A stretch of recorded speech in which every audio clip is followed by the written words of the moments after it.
42-year-old Jesse Javier Carlos was a former tax specialist with the Department of Finance. He and his wife, his high school sweetheart Jen, lived on 1663 Felix Huerta Street with their 3 children. The Carlos family were described as pleasant, polite. Their children were well-mannered and well-behaved, and Jesse and Jen were a quiet couple that kept to themselves. Jesse Carlos had come from very little. His mother, Theodora, used to make and sell baked goods on her knees for hours just to send her children to school. When Jesse was a young boy, his family spent several years fighting eviction notices. As he got older, he started working odd jobs until he decided to study custom brokerage. His cousin said that although Jesse wasn't the sort of person to get awards in school, he was determined to do well, and before long, Jesse Carlos found himself working the Department of Finance. Between the years of 2000 and 2010, his wealth had seemingly grown by a substantial amount. The family had a personal driver that drove the children to private schools each day, and a rotating series of nice cars were parked outside the home. As well as presents every Christmas, Jesse would give envelopes lined with 1,000 pesos for each of his relatives. However, no one in the neighborhood really knew how Jesse Carlos made his money. Carlos would eventually find himself let go from the Department of Finance for misdeclaring his statement of assets, liabilities, and net worth. At the time of his employment, he was making around 15,000 pesos a month, but had declared assets of more than 9 million pesos. In 2012, the Office of the Ombudsman found him unable to reasonably explain the huge disparity between his income and his properties. Following this, he was dismissed in 2014. His retirement benefits were forfeited as a result, and he was disqualified for any post in government service. This is when people in the neighborhood said everything started to change for the Carlos family. The cars slowly started disappearing, the private drivers stopped receiving calls to come to work, and it was rumored that Jesse and Jen wanted to sell their house. It was no secret that Jesse Carlos was a gambling addict. He was a high roller, usually placing a minimum bet of 40,000 pesos. He had been banned from several casinos at the request of his family, and this had also led to his wife Jen eventually separating from him. Jesse Carlos was around 4 million pesos in debt with the banks alone. He was continuing to sell various assets to fund his ever-growing gambling habits. One of his neighbors, Cecilia, had a son that grew up with Jesse. She said Jesse began gambling and betting early on, playing caracris in the street with the boys, and later started cockfighting, betting vast amounts of money on this too. On June 1st, Jesse Carlos attended a hearing that involved the government's attempts to seize 6 million pesos worth of his assets. He tried to settle the case for 1,200,000, but the government rejected the offer. At around 4 p.m. on June 1st, 3 men entered Resorts World Manila: Elma Mitra Jr., Elvin Cruzan, and also Jesse Javier Carlos. They stayed for a couple of hours and had coffee at the Maxim Hotel before leaving and getting into a gray BMW. As the evening rolled around and the nightlife of Resorts World Manila kicked in, Alma Mitra Jr., Alvin Cruzan, and Jesse Javier Carlos were still driving around talking. Alma Mitra Jr. worked at the Philippine National Construction Corporation and was also a lawyer. Alvin Cruzan was a retired police officer and was now working as a casino financier. The conversations that took place in the car that night can never be known, but people speculated that Jesse Carlos may have been getting pressured by Elmer and Alvin to repay his debts. Just before 10 p.m., Carlos pulled a gun out and shot Elmer. Witnesses described hearing more gunshots from inside the car before the car crashed and overturned. Carlos crawled out from the back seat and stumbled off into the night. When police arrived on scene, they recovered 4 9mm casings, 6 bullets, and a 9mm pistol in the car. Both Elmer and Alvin were dead from gunshot wounds to the heads. As officers were dealing with the crash and shooting, just before 11 p.m., Jesse Carlos returned home. He changed his clothes and left his house again, heading for the casino in Resorts World Manila. At 11:19, he stopped at a local refueling station where he bought 3 liters of gasoline. At 12:07 a.m., Carlos arrived at the entertainment complex by taxi. He was wearing plain black clothes and carrying a large bag. He exited the taxi, limping slightly as he did so. Unbeknownst to anyone around, Inside his bag was a rifle and the container of gasoline. He got in an elevator with 2 women and headed to the parking areas, getting out on the 2nd floor. As he left the elevator, he put on a mask and an ammunition vest, promptly walked into the casino, avoiding the metal detectors and the security guard, took out his rifle and started shooting. Everyone started running for their lives. Security did their best to contain the situation and started trying to evacuate more than 12,000 people from the complex. But the fear and panic proved too much. Stampedes of people crammed into the exits, with some even jumping out of windows. Many people crowded into various cupboards and rooms around the casino, barricading themselves in. At this time, it was unclear how many shooters there were because of the amount of shots that were being fired. Some guests recalled hearing the word terrorist being shouted throughout the building, causing even more panic and uncertainty. In one of the rooms, Carlos took out the gasoline, poured it over one of the gambling tables, and set it alight before throwing his bag containing the ammunition into the flames. He continued moving around the area, setting it on fire as he went. Carlos then entered one of the rooms containing the safes. He shot at the locks on the door before gaining entry to the room with the casino chips in. He spent some time stuffing casino chips into a bag. These chips totaled at just over 113 million pesos, which was the equivalent of just over $2 million at the time. At 1:30 a.m., the building's security and armed police were inside the resort looking for the shooter or shooters, as it remained unclear how many perpetrators there were. Fear was spreading rapidly, and it wasn't long before the main gates of the 4 terminals at the airport shut, and only passengers and airport personnel already inside were able to move around. Carlos was now wandering around slowly and aimlessly, seemingly unclear as to where to go and what to do next. Suddenly, a security personnel looked behind the door and saw Carlos. He quickly backed off before attempting to shoot him. They both fired at each other for a few seconds, and Carlos was hit in the process. He then shut the door and slowly headed up the stairs. He entered the Maxim Hotel in the resort, shooting as he went.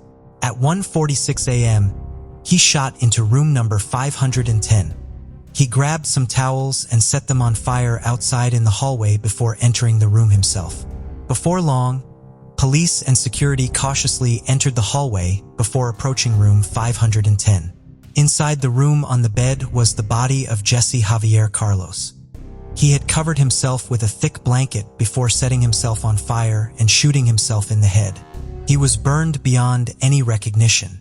People were gathered outside of the burning building waiting for news of their loved ones who were trapped inside. It was a truly terrifying and heart-wrenching ordeal for the community. It was confirmed that nobody died from a gunshot aside from Carlos himself, but the fires he had set had spread quickly, and tragically, many people had suffocated to death inside the building.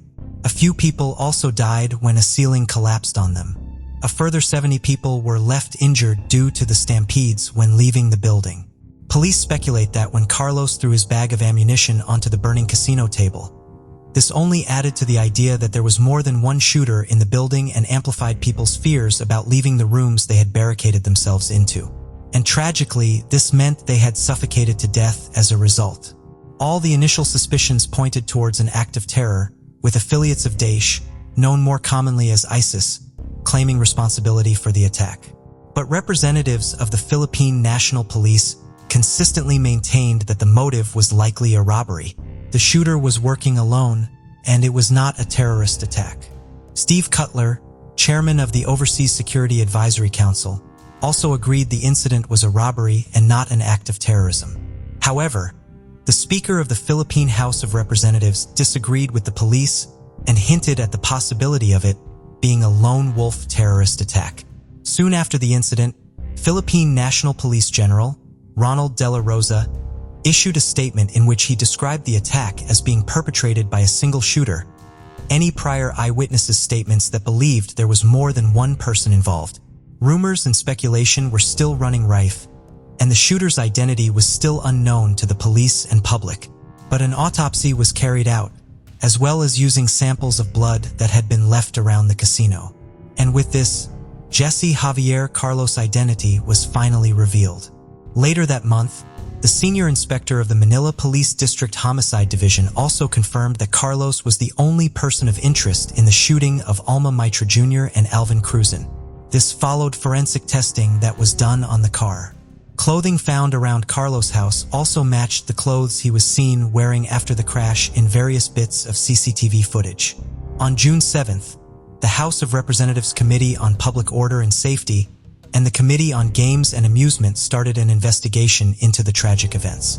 The management of Resorts World Manila admitted there was a lapse in security on that day, and the casino's CEO said upon reviewing the CCTV footage, they realized that some security personnel were not in their assigned areas when Carlos entered the casino.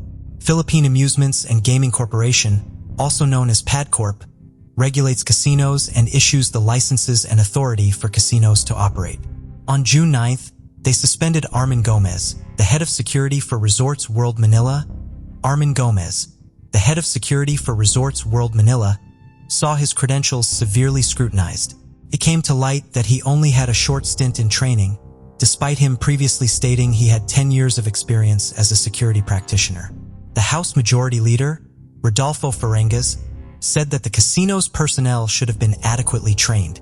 At the time of the attack, Gomez was already on his way home. It came to light that management of the resort were given a heads up to boost their security a matter of days before the attack happened.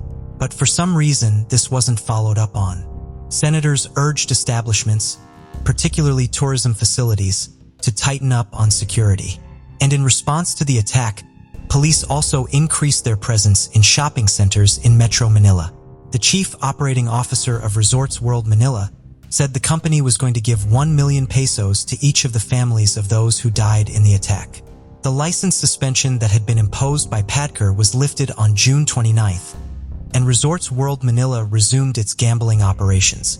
The casino also hired a private security consultant to tighten up their security procedures. It's been reported that the gambling area on the second floor that was affected by the attack will be converted to be part of the shopping mall. Although robbery seemed like the only motive, the true reasoning behind Jesse Carlos' actions that night can never be fully known. Jesse's cousin has his own theory. He wonders if maybe, even though Jesse knew he couldn't cash the chips in, he took them anyway so that he could feel, even if just for a moment, that he had won back what he once lost. The chaos and devastation caused early that morning was widespread and felt by everyone. Although Resorts World Manila is back seemingly in full swing, the events that transpired that day have had a lasting impact, and the community will likely continue to feel the weight and impact of what happened for many years to come. Before we proceed, I've got an exciting surprise for you. We've launched a brand new channel dedicated to intriguing content such as old historical mysteries, cold cases, and particularly chilling horror stories perfect for bedtime. Drop a comment letting us know if you're a fan of horror stories or not. You can find the link in the description below. Let's find out who will be the first to explore it. Alright, let's dive back into the video. 40-year-old Roselio Gutierrez Jr. is a resident of Kenosha, Wisconsin, where he has lived for the majority of his life. He is the loving father of two. He has an outgoing personality, lots of friends, and a love for the outdoors. On Sunday, May 17, 2020, he dropped off his daughter in Twin Lakes, a town 25 miles west of Kenosha. He spent every other weekend with his children. This would be the last confirmed sighting of him. He spoke on the phone to someone around 8:30 that night and has not been heard from since. Roselio worked for a contractor in Lake County, Illinois. He failed to report to work on May 18th, 19th, which was out of character for him. Roselio was also dating a woman who became concerned when she could not reach him. She therefore went to his apartment in the 37100 block of 15th Street to check on him. When she arrived, the sliding glass patio door was open. The furniture inside of the apartment was out of place, as though there had been an altercation, and a large area rug was missing. There was also a large amount of fresh blood on the floor and on some of the pieces of furniture. She immediately called the police. Roselio's vehicles were parked outside of his apartment, and his cell phone had been left behind. Upon hearing of the disappearance, Roselio's mother and stepfather, Celia and Eugene Patterson, immediately began the drive to Wisconsin from their home in Colorado to help search for him.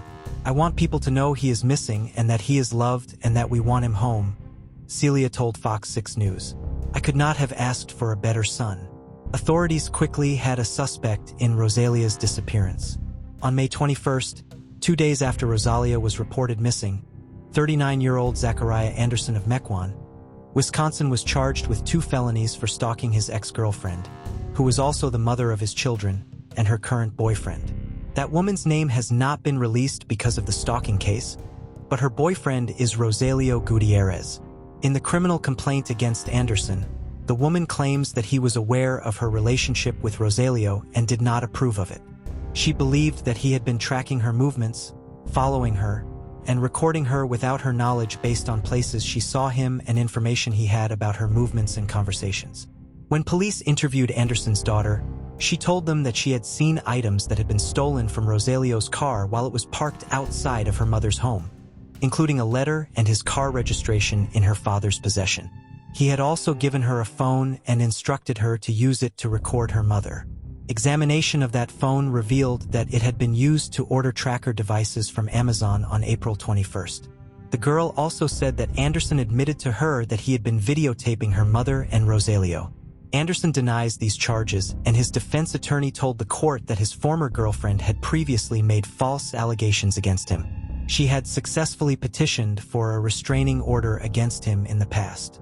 Anderson told detectives that he was jealous of his former girlfriend's relationship with Roselio, but denied tracking her movements, recording her, or stealing from Roselio. He claimed his daughter had simply lied to the police. There is an ongoing investigation in which Mr. Anderson is the focus involving the whereabouts of Mr. Gutierrez. Deputy District Attorney Angelina Gabriel said of Anderson's first court appearance on the stalking charges. Even if Anderson is involved in Roselia's disappearance, Celia Patterson believes there may still be another unknown individual who played a role in the case. Because of Roselia's size and strength, Celia thinks that at least 2 people would have been needed to abduct him. She is also concerned that the weather may have negatively impacted the investigation.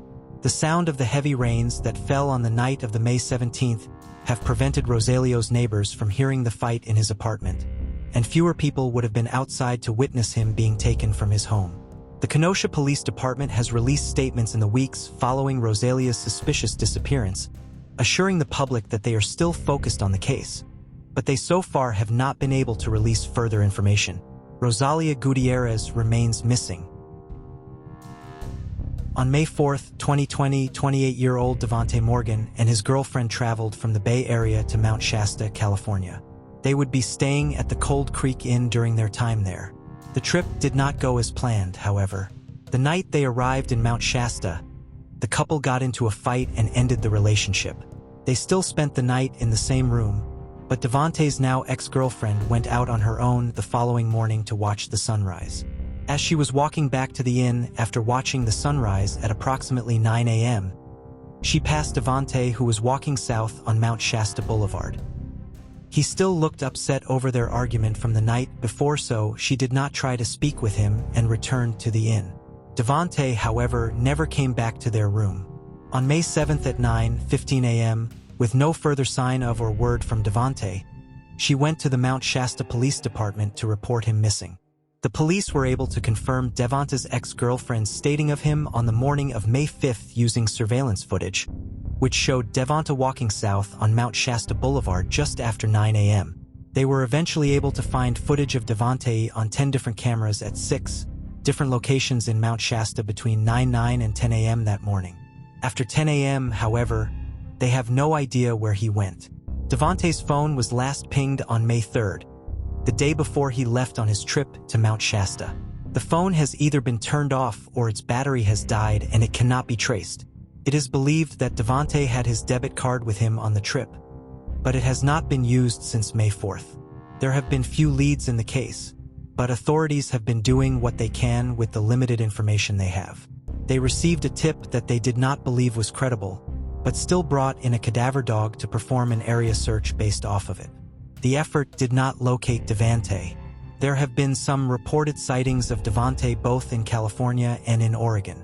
Mount Shasta police have followed up on them, but none of the individuals reported to police have turned out to be Devonte.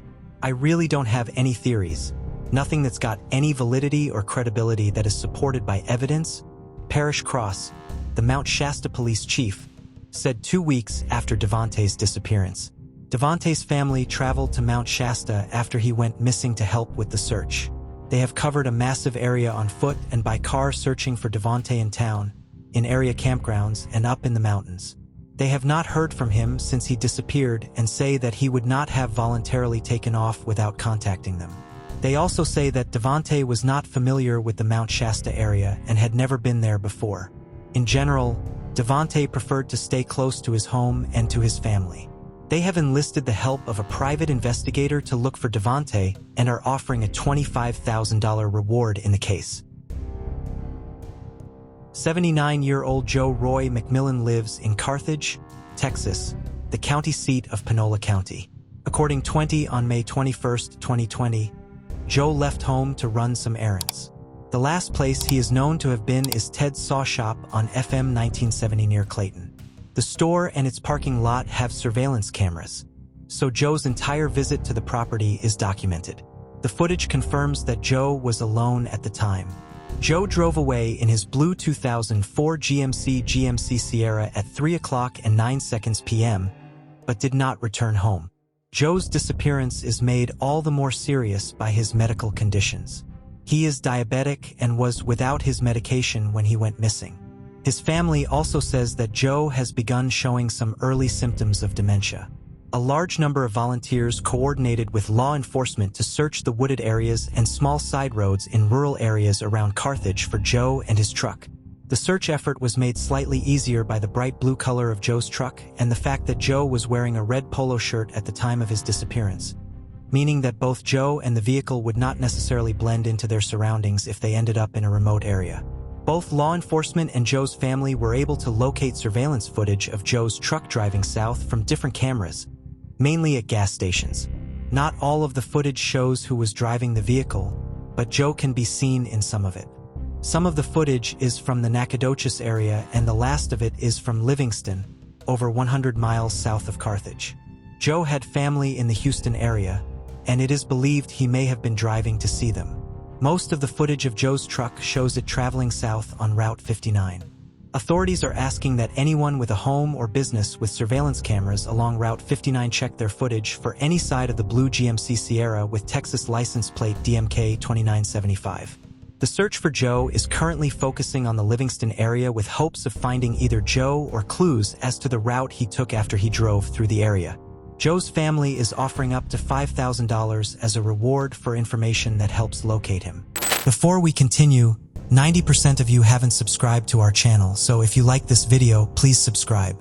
It motivates us to make more content for you. Okay, let's continue.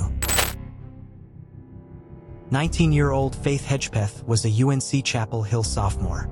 On the night of September 6, 2012, Faith spent several hours at the library and then a bar called The Thrill, a once popular venue with students that has since gone out of business. She went with her roommate, Karina Rosario, known to many as Rosie. After a while dancing, Karina said she felt sick, and the pair were seen on CCTV leaving the club just after 2 a.m. They drove back to their off-campus apartment together in Faith's car. Faith and Karina both lived at Hawthorne at the View and shared a second-floor apartment.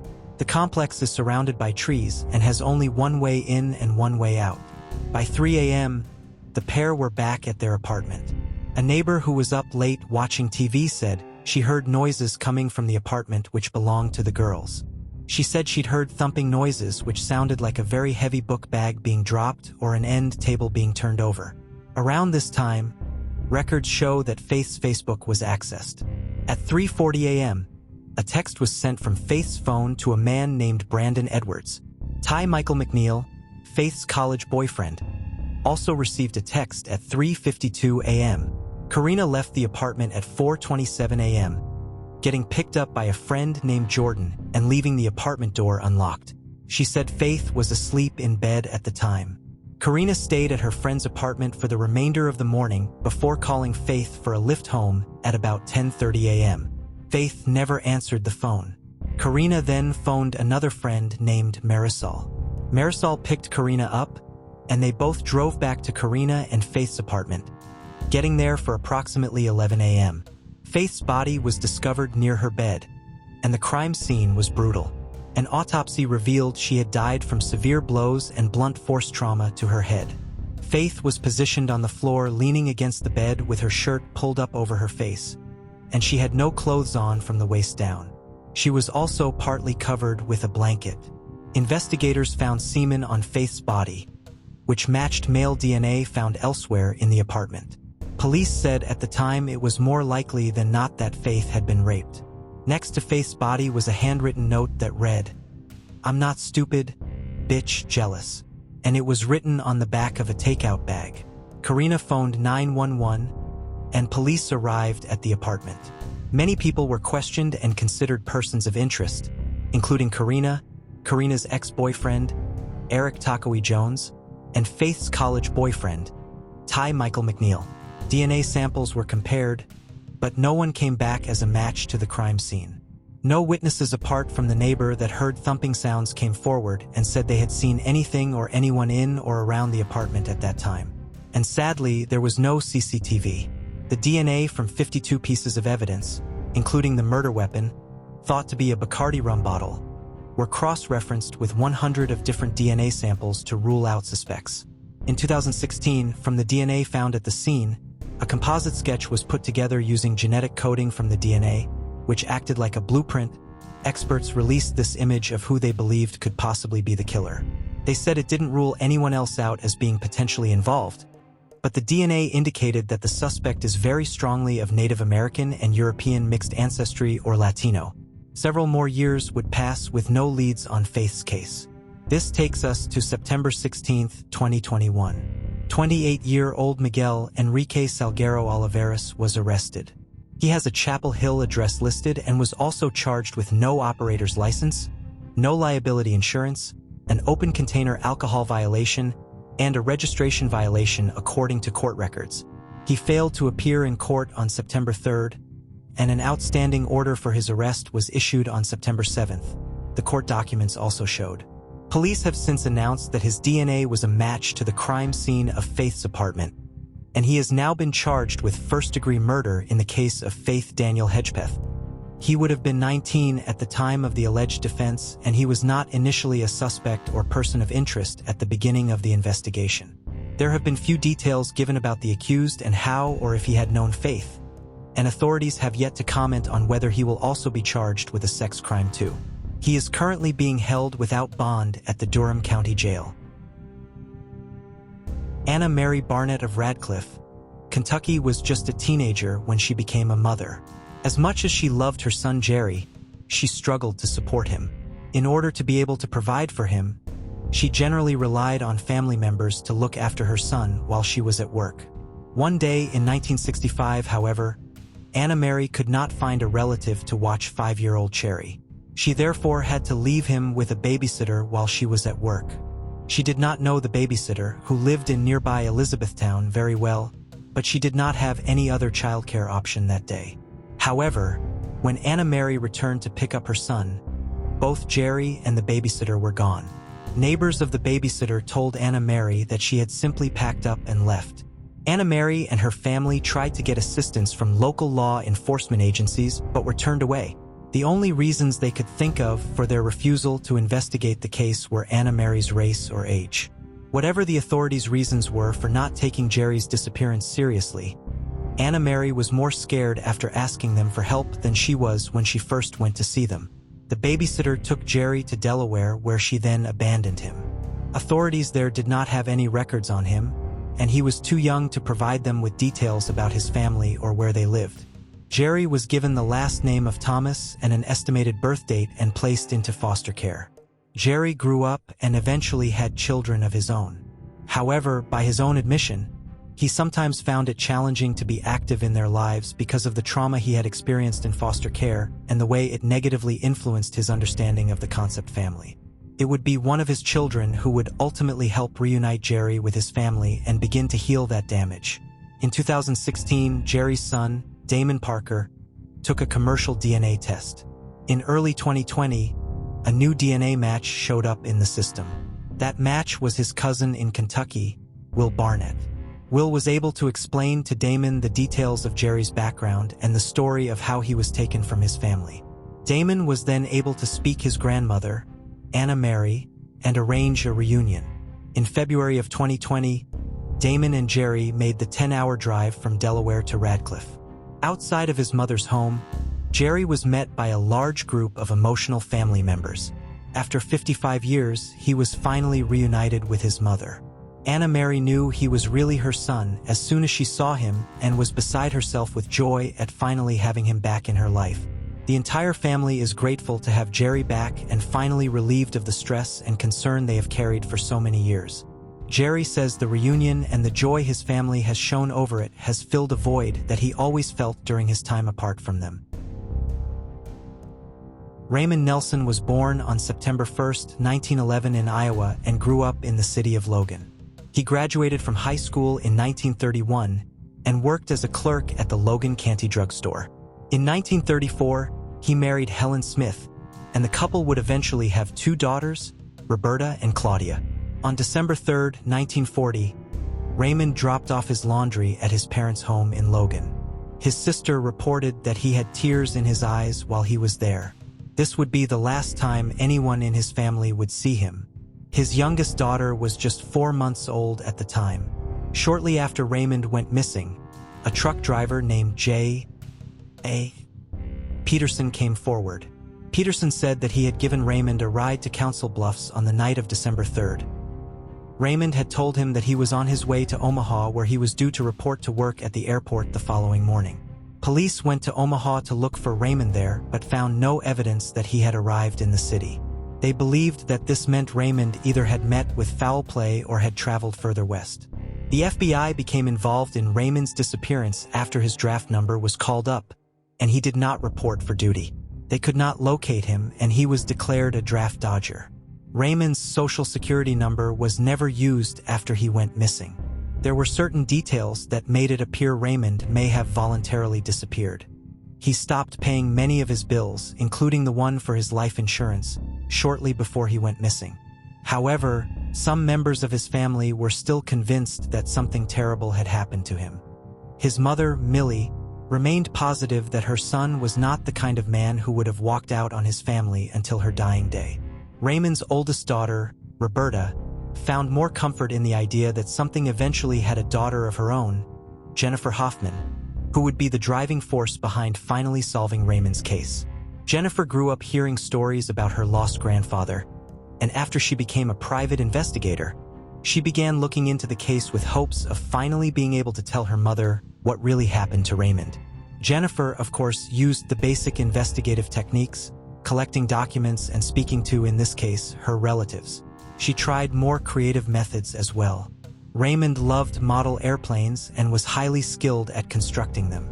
Some of his planes were featured in window displays at the Brandeis department store in downtown Omaha. Jennifer therefore began researching the model airplane community in case Raymond did leave Iowa voluntarily and continued his hobby elsewhere.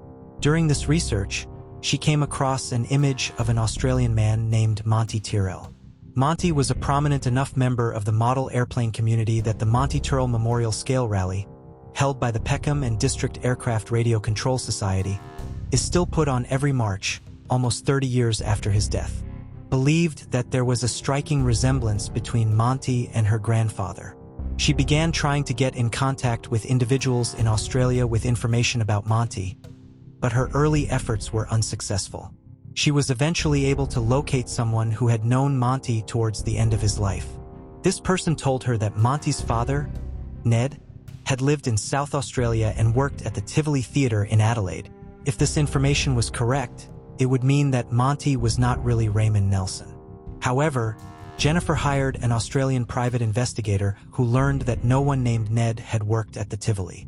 Furthermore, he could not find any information about Monty for a 30-year period, which he found suspicious.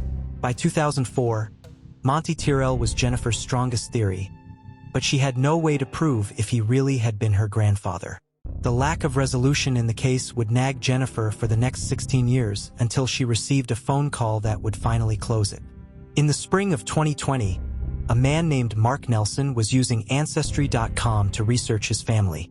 When researching the life of his grandfather, Roy C. Nelson, he was unable to find any information about him from before 1940. It was as though Roy had not existed before that year. Roy's parents, Nels and Millie Nelson, were named in Roy's obituary, so Mark began researching them.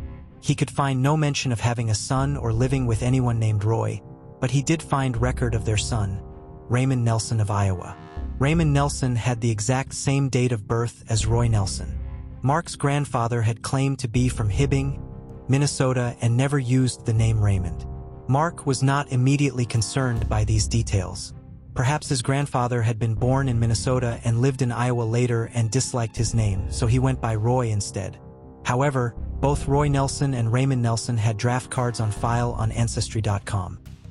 Comparing the signatures on them, Mark noticed that the name Nelson had been signed almost identically. When Mark looked Raymond Nelson up online, he came across an article about his disappearance and Jennifer Huffman's quest to solve it. He got in contact with her and shared with her all of the information he had gathered. Jennifer agreed that the signatures on the draft cards appeared to have been signed by the same person, and photographs of Roy Nelson were strikingly similar to ones of Raymond. Further confirming that Roy really was Raymond was the DNA of Raymond's granddaughter Gina, whose mother was Raymond's daughter Roberta. When Gina used a commercial DNA site, it matched her with a close cousin in Connecticut. The Nelson family could not figure out how this person fit into their family tree at the time. After learning about Roy Nelson, however, they discovered that this relative was a member of his family.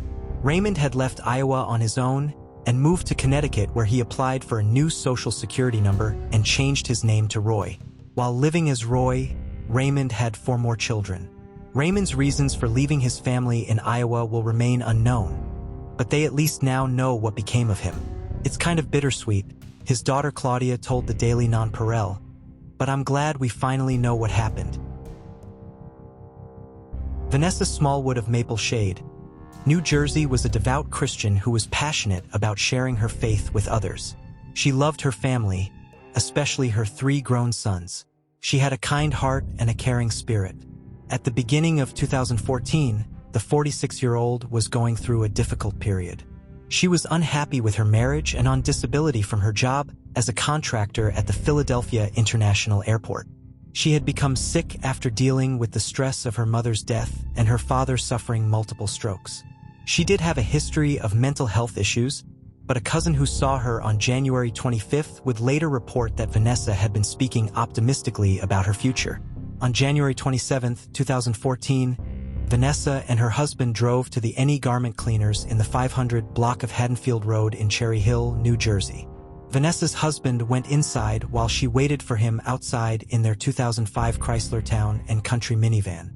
When he came back out, however, Vanessa and the vehicle were gone. Vanessa's cell phone pinged near Broad Street in Clayton, New Jersey, approximately 25 miles south of where she was last seen, at 10:22 a.m. on the day she went missing. This would be the only indication of where she went after leaving the dry cleaners. There was no activity on her credit cards or bank accounts, and authorities could not locate her vehicle. On January 16, 2020, divers from the Walker Diving Underwater Construction Company were clearing debris from the Salem River near the Port of Salem to ensure that the river was safe for shipping. During this process, they came across a badly mangled Chrysler van submerged underwater. The van was pulled from the river around noon that day, and human remains were found inside of it. They were later confirmed to be Vanessa Smallwood. Vanessa's exact cause of death has not been revealed, but Salem County Prosecutor John Linehan did announce that the medical examiner found no indications of foul play in the case. 6 years after Vanessa went missing, her family was finally able to lay her to rest. Christmas Eve, 1991. Sue and Clive welcomed their daughter, Alice, into the world. Described by friends and family as a loving and empathetic person, outgoing, quick-witted, and fun, 24-year-old Alice Ruggles was adored by those in her life. People that knew her said she had the ability to cheer anyone up and was a natural entertainer. She was mischievous, funny, and loved socializing. Alice was from a close-knit family and was the 3rd of 4 children. She and her siblings grew up in the quiet, rural Leicestershire village of Turlington. She attended Leicester High School for Girls and from there went on to Northumbria University to study product design. Alice discovered fencing at the age of 11, and the sport quickly became a big part of her life. She went on to represent her home county of Leicestershire and the East Midlands region numerous times. At Northumbria University, Alice became the fencing club captain and went on to win the Women's A-Pay at the Leeds Open in 2012. Alice fell in love with the city of Newcastle and carried on living there after she graduated. She got a job at Sky's Newcastle hub, and it wasn't long before her hardworking attitude paid off, and she was promoted to site coordinator. In October 2015, Alice started talking to Tremaine Dillon. Tremaine, known to everyone as Harry, was a lance corporal based at Glencorse Barracks in Edinburgh, Scotland, and was training to join the Special Reconnaissance Regiment. At the time he and Alice connected, he was serving in Afghanistan, and the pair started talking over Facebook. In January 2016, the couple met in person for the first time, and initially, the relationship appeared to be going well. 26-year-old Dillon was caring, attentive, and considerate, and friends said Alice seemed besotted.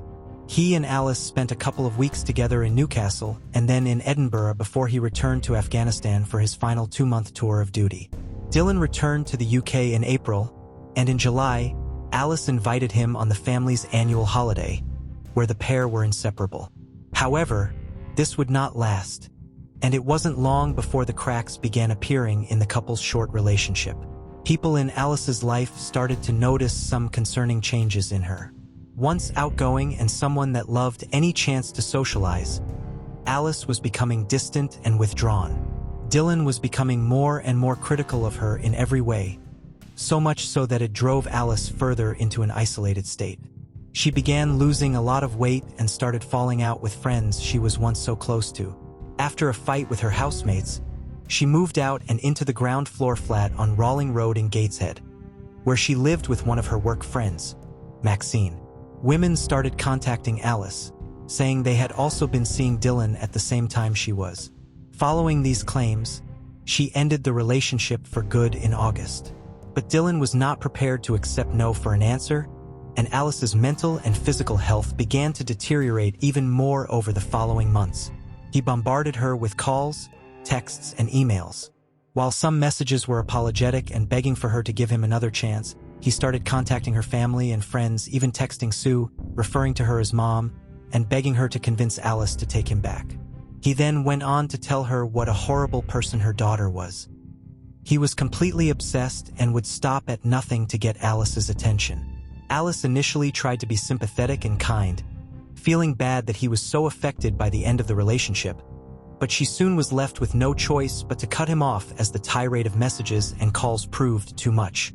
He hacked into her social media accounts and threatened to release photos he had secretly taken of her. At the beginning of September, he gained access to Alice's Facebook account and found out that she had started a new relationship with an army officer called Mike. Dillon was completely enraged and contacted Mike, lying and telling him that Alice was still seeing him at the same time. On September 30th, Dillon drove to Alice's flat, repeatedly ringing the doorbell and then hiding when she looked outside. She knew in her gut it was him and didn't open the door. A few hours later, Dillon climbed the fence into the back garden and knocked on Alice's window as she was in her bedroom. When she opened the curtains, she saw flowers and chocolates on the windowsill and Dillon slowly backing away with his arms in the air. As he drove back to Edinburgh, he left a sinister voicemail on her phone that said in part, "I just wanted to give you flowers and chocolates to prove that no, I don't want to kill you. I'm not intending to kill you. That's all I wanted to say." Desperate for help and with the situation getting worse, Alice contacted the non-emergency police number 101 for advice. They logged the incident as harassment and issued a police information notice, also known as a PIN. A PIN is issued as a caution where there are allegations of harassment made, but it is not a court order, nor does it give you a criminal record, and signing it does not admit to any wrongdoing on the perpetrator's part. On October 3rd, this warning was communicated to Dillon in his barracks. It was arranged for his major at the Edinburgh barracks to issue the police information notice. although national guidance stated this should be done by a police officer in person unless exceptional circumstances prevented them. Despite the pin being issued, he sent Alice a parcel containing a letter and some other items. In the letter, he told her he knew she'd called the police, and he was now in a lot of trouble for it. He told her they had taken his laptop and phone away from him, but this was another lie. In the letter, he also said, "I'm in a lot of shit now, but hope you feel happy now. I'm sending you everything I have that reminds me of you as you belong to another man. Wishing you two a happy life. I will never come in your life again." Alice contacted the police for a second time. She told people she felt palmed off at the response from the police and was distraught and defeated, feeling nothing could or would be done to stop Dylan. She chillingly said to her sister, Emma, she felt the police would only respond when he stabs me. The 24-year-old was living in a state of fear, constantly looking over her shoulder. She asked to be driven home to her front door each day by a colleague, and once inside, she would immediately double lock it. During the evening of October 10th, Dylan drove down to her flat again. He climbed into the back garden and took a photo of the back window and bathroom before driving back to Edinburgh. Alice's day at work finished as normal. Her supervisor, Paul, gave her a lift home, dropping her straight at her door at 5:30 p.m.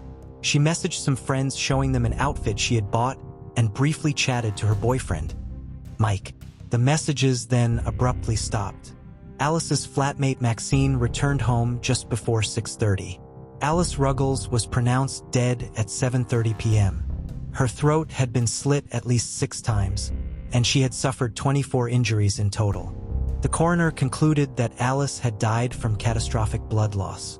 The police quickly identified Dylan as their only suspect. Officers started running his car number plate through the automated number plate recognition system. They quickly got a hit when his car was clearly picked up traveling from Edinburgh down to Newcastle earlier that day. Just before midnight, Dylan was arrested in his barracks on suspicion of murder. At 3:24 a.m., Dylan arrived at Gateshead Police Station for questioning. During an interview, he admitted he had traveled to Newcastle that day, but said it was because he wanted answers and closure about why the relationship had ended. He denied entering her flat, claiming that Alice was the one that came out and approached him. He told officers that she said she had heard stories about men killing their girlfriends, and she was scared he would do the same to her. Dylan said he reached out to hold her hands, and she scratched him across the face. After this, he drove away, he said. But what had actually happened was Dylan drove down and parked near Alice's flat, waiting for her to return from work. While waiting, he started messaging a girl on Tinder, making plans to meet up later that night. Around 6 p.m., he climbed over the back wall and forced his way in through the window. He grabbed a knife from the kitchen and cornered Alice as she went into the bathroom. He knelt on her back to pin her down and slit her throat, cutting through to her spine. While Dylan was in custody, police discovered Alice's blood on his steering wheel and on his Help for Heroes wristband. Analysis of her phone records placed the phone en route to Edinburgh too. A few hours later, Dylan was charged with the murder of Alice Ruggles. His trial began in April 2, 1017 at Newcastle Crown Court, and he was still pleading not guilty to murder. But the overwhelming amount of evidence meant he and his defense team had no choice but to change his story. Dylan claimed that he showed up at Alice's flat with the intention of getting his belongings when a violent argument ensued. Alice attacked him with a knife, and in the process of trying to hurt him, she had inflicted the injuries upon herself. He then said that as Alice lay dying, she spoke of how much she hated her family. Dylan was asked what was going through his head as he looked down at Alice, and his response was that he felt terrible for her father Clive as he had been unable to protect his daughter in her last moments. The court also heard that a restraining order had been taken out against Dylan by an ex-girlfriend 3 years earlier. After his ex had broken up with him, he tracked her down and spat in her face in the streets while hurling abuse at her and her new boyfriend. Sadly, at the time of Alice's phone calls, Northumbria police had no knowledge about the earlier restraining order. After an 11-day trial and just 2 hours of deliberations, Dylan was found guilty of the murder of Alice Ruggles and sentenced to life imprisonment with a minimum term of 22 years. Carrying the knife to the flat would have given a 25-year starting point for Dylan to serve in prison, but as he didn't arrive armed with the weapon and to pick it up while he was in the flat, he was sentenced to a 22-year minimum term instead. During his sentencing, Judge Paul Sloan described the murder as utter barbarism and said, "Not a shred of remorse you have shown from first to last. Indeed, you were only concentrating so hard on getting your story right when giving evidence you forgot to even shed a crocodile tear." The police's handling of the case received huge backlash. After the trial, Northumbria Police conducted an internal review and identified potential misconduct by officers, which was referred to the Independent Office of Police Conduct. 2 officers then faced disciplinary action over the handling of the case. Northumbria Police said they did refer their actions to the Independent Police Complaints Commission, but said no one at the time knew the true threat that Dylan posed. The force have since apologized after the Independent Police Complaints Commission ruled that the officers failed to properly investigate Alice's claims. Gateshead Community Safety Board also carried out a domestic homicide review. The review concluded that Alice had been subject to significant stalking and agreed upon a series of 20 recommendations to help prevent similar incidents from happening again. Her parents, Sue and Clive, said, "We believe that her death was preventable. We find it difficult to comprehend that although Alice described in her first phone call to the police that she was being stalked and provided ample evidence, the police and the army were unable to support and protect her." Sue and Clive set up the Alice Ruggles Trust, which raises awareness about stalking and coercive control. They work to ensure that stalking offenses result in immediate action, both to protect the victim and to deal effectively with the alleged stalker. The trust also aims to provide education and training and campaigns for improved legal measures. They also launched the Alice Ruggles Trust Relationship Safety Resource, which is teaching materials and lesson plans that focus on stalking and coercive control. These are freely available to secondary school teachers throughout the UK. In 2020, stalking protection orders were announced by the government. This means that suspected stalkers could be given court orders blocking them from contacting or approaching their alleged victims while the police investigate the claims thoroughly. Sue said that new figures show an increase in the number of stalking incidents that were now being recorded by police, and she said this showed that officers were now correctly identifying the crime. Alice Ruggles' spirited, fun, and affectionate personality continues to live on through those that knew her. She made a huge impact in a short space of time. Her family and friends vow to keep her memory alive and hope that her story will continue to help and educate by supporting those that may have experienced similar things and by challenging the law and the handling of similar cases. Most importantly, they vow that Alice's name will not be forgotten and her voice will continue to be heard. 21-year-old Alyssa Mmore lived in Kent, Washington. According to her family, she was funny and vivacious, but her personality was most defined by her caring nature. She was a loving mother of a 3-year-old daughter. Alyssa and her daughter lived with Alyssa's mother so that Alyssa could help take care of her because she was severely ill with an autoimmune disease. On April 9, 2009, Alyssa's grandmother, Barbara, called her and told her she needed to return home because her mother's health was rapidly deteriorating. Alyssa said she would be getting on a bus right away. She was only about 6 miles away from home at that time, so her grandmother became worried when more than an hour went by and Alyssa still had not arrived home. A few hours later, the Kent Police Department came to Alyssa's family home to see if she were there. A 911 call had come in. The caller screamed for help and then the call abruptly cut off. The call had come from Alyssa's cell phone. Alyssa's family told the police that Alyssa had failed to make it home and asked them for help, but they were told that Alyssa had not committed any crime and that she was allowed to come and go as she pleased because she was an adult. It would be 4 days before the family could file a missing persons report and the investigation into Alyssa's disappearance began. The day before that report was finally taken, Alyssa's mother, Gracie, passed away at the age of 35, unable to see her daughter in her final days and say goodbye. Alyssa's mother's family belonged to the Aleut tribe, and the women in her family were subject to many of the struggles that plagued Native communities. Her mother, Gracie, and Aunt Tina grew up surrounded by substance abuse and violence. Gracie became pregnant with Alyssa when she was just 14, and Tina, who was just 2 years older than her sister, became pregnant. Gracie was eventually able to complete her GED and attend community college. She suffered from scleroderma, and her condition eventually worsened to the point that she was unable to work. Alyssa also faced difficulties of her own, struggling to support her beloved daughter. She was arrested 4 times for prostitution-related offenses between September of 2008 and February of 2009, a fact which her family believes impacted the investigation into her disappearance.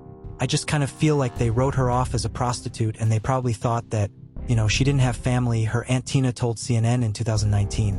There were a few other issues with the early investigation.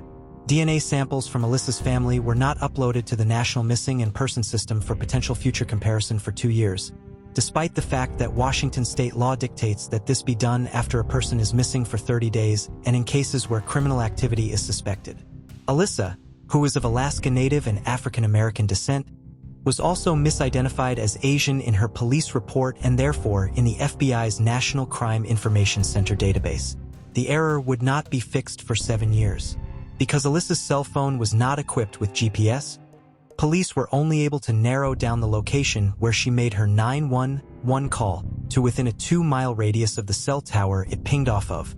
In 2019, the recording of the 10-second-long call was sent to the FBI and 2 independent analysts in hopes of identifying other voices or sounds in the background. A witness came forward after Alyssa went missing, claiming to have seen her getting into a 1990s model green truck, but it has not been confirmed if this sighting occurred on the day Alyssa disappeared. Alyssa's family worked tirelessly on her case, led by her Aunt Tina Russell. They have distributed flyers, organized searches, and held events to keep the public from forgetting about Alyssa and to ask for witnesses to finally come forward. Anytime Tina hears of remains being found in Washington state or in Oregon, she gets in contact with the local medical examiner to see if they could be Alyssa's. The family often felt alone in their efforts as the years went on without answers. But that changed in January of 2018 when Tina Russell received a message on social media from an activist working for missing and murdered Indigenous women. Indigenous women and girls are subjected to violence, go missing, and are murdered at rates much higher than the women in other demographics. These crimes largely go unreported, meaning that the true extent of the problem is much worse. For years, activists have worked to bring attention to one day eradicate crimes against these women as well as support the families of the missing and murdered. Tina Russell says that the movement and the help it has given her family has renewed her hope in finding out what happened to Alyssa. Over the years, Alyssa's family has looked into renting billboards to display Alyssa's picture and ask for tips in the case, but the cost involved was prohibitively high. Luckily, in 2019, Alyssa was selected to be part of the Washington State Police's Homeward Bound program. The program was started by Trooper Renee Paget in 2005 and partners with local trucking companies to display images of missing people and phone numbers to call with tips on the sides of semi-trailers, essentially making the mobile billboards as they travel through the region. The project has featured 28 missing people, 3 of whom have since been located. Camway Transportation, the Washington State Police's current partner in this effort, plans to put Alyssa on a total of 3 of their trailers. Even though a decade has passed since Alyssa vanished, her family is still hopeful that one day their advocacy for her will result in the answers that will offer them some measure of closure.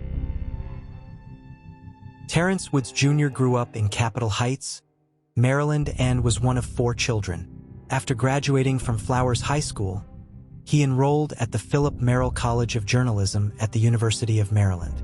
He graduated from the university in 2013 and then moved to the United Kingdom to study at the American International University in London, where he earned a master's degree in international relations. Terrence's former professors described him as bright, driven, and passionate about journalism and visual storytelling. He traveled around the world working on programs, from documentaries to television shows such as The Voice UK. In 2018, the 26-year-old was working for Raw TV, a London-based production company. That fall, he traveled to Idaho to work as a production assistant on a documentary. He was set to be in Idaho until mid-November working on the project, but on the morning of October 5th, he sent his father, Terrence Sr., a text message saying that he would be coming home on October 10th. Terrence Sr. was surprised because his son had never come home early from a work assignment before, despite sometimes working in very remote areas with challenging conditions such as Alaska, where he had previously worked on the Discovery series Gold Rush, Whitewater. Terrence Jr. spent the rest of that day working with the other 11 members of the crew in the remote area surrounding the abandoned Penman gold mine in the Nez Perce National Forest in northern Idaho. Other members of the crew would later report that Terrence had been behaving that day and was unusually quiet. As they were preparing to end work for the day, Terrence abruptly dropped his two-way radio and ran to the edge of a nearby cliff. He suddenly disappeared from view, and the other members of the crew thought he must have fallen. However, when they looked down, Terrence was running down the steep hill below, already 15 feet away from them. Other members of the crew tried to run after Terrence, but he refused to stop, and they eventually lost sight of him in the densely wooded area. Authorities were notified of Terrence's disappearance at 6:41 p.m. that evening, but were unable to begin a search for him until morning. The Idaho County Sheriff's Office, the Idaho Department of Fish and Game, and the U.S. Forest Service were all involved in the early search, but their efforts were hampered by ice and snow. Eventually, conditions improved enough that the Air Force could fly helicopters equipped with infrared over the area. The Sheriff's Department in neighboring Clearwater County sent search dogs to help look for Terrence, and several local search and rescue groups also aided in the effort. A week after Terrence disappeared, the search for him was scaled back. According to the Idaho County Sheriff's Office, this was because no leads were obtained from the previous 7 days of searching, and no signs of Mr. Woods had been located in the search area or the expanded search area. Terrence's parents, Valerie and Terrence Sr., flew to Idaho to help look for their son. While they have praised the efforts of most of the law enforcement officers involved in their son's case and the local search and rescue groups who helped look for Terrence, they quickly took issue with Idaho County Sheriff Doug Giddings. When they met with him, Valerie asked him what other options they had for the search. His response was, "What are you supposed to do for someone who does not want to be found?" Terrence and Valerie were upset by this because the sheriff had no way to prove that Terrence was trying to avoid being located. It was also suggested to Valerie and Terrence that their son ran off because he had some sort of panic attack. They do not believe that this is the case because Terrence had no history of any sort of mental illness. Terrence Sr. is highly skeptical of the account the other members of the film crew provided. He believes that his son saw or heard something he should not have during the shooting of the documentary. He also believes that his son was not found during the large-scale search because his son was no longer in the woods. Someone had taken him elsewhere. Sheriff Giddings maintains that there are no signs of foul play in the case. Despite the lack of progress in the case, the Woods family has vowed to not give up until they find answers about what happened to Terrence. Bernadette Cooper loved to travel. She was a native of Castleblaney, County Monaghan, but moved to London while she was in her early 20s. She married and had 2 sons, Paul and Desmond, but the marriage ended in divorce. She and her ex-husband shared custody of their children. By the late 1980s, Bernadette had remarried and had another son, Stephen. She and her husband Brian wanted to live abroad somewhere warm and sunny and, therefore, were living in Spain on the Costa del Sol. They ran a pub called Molly Malone's in Benalmádena. Bernadette's personality made her well-suited for the work. She was feisty and vivacious and liked by all those who met her because of her friendly demeanor. The bar was initially very successful, but when a recession hit the Spanish economy in the early 1990s, Bernadette and Brian struggled to keep it open, falling behind on their bills. While dealing with the financial stress, they were also dealing with a great deal of stress on their marriage.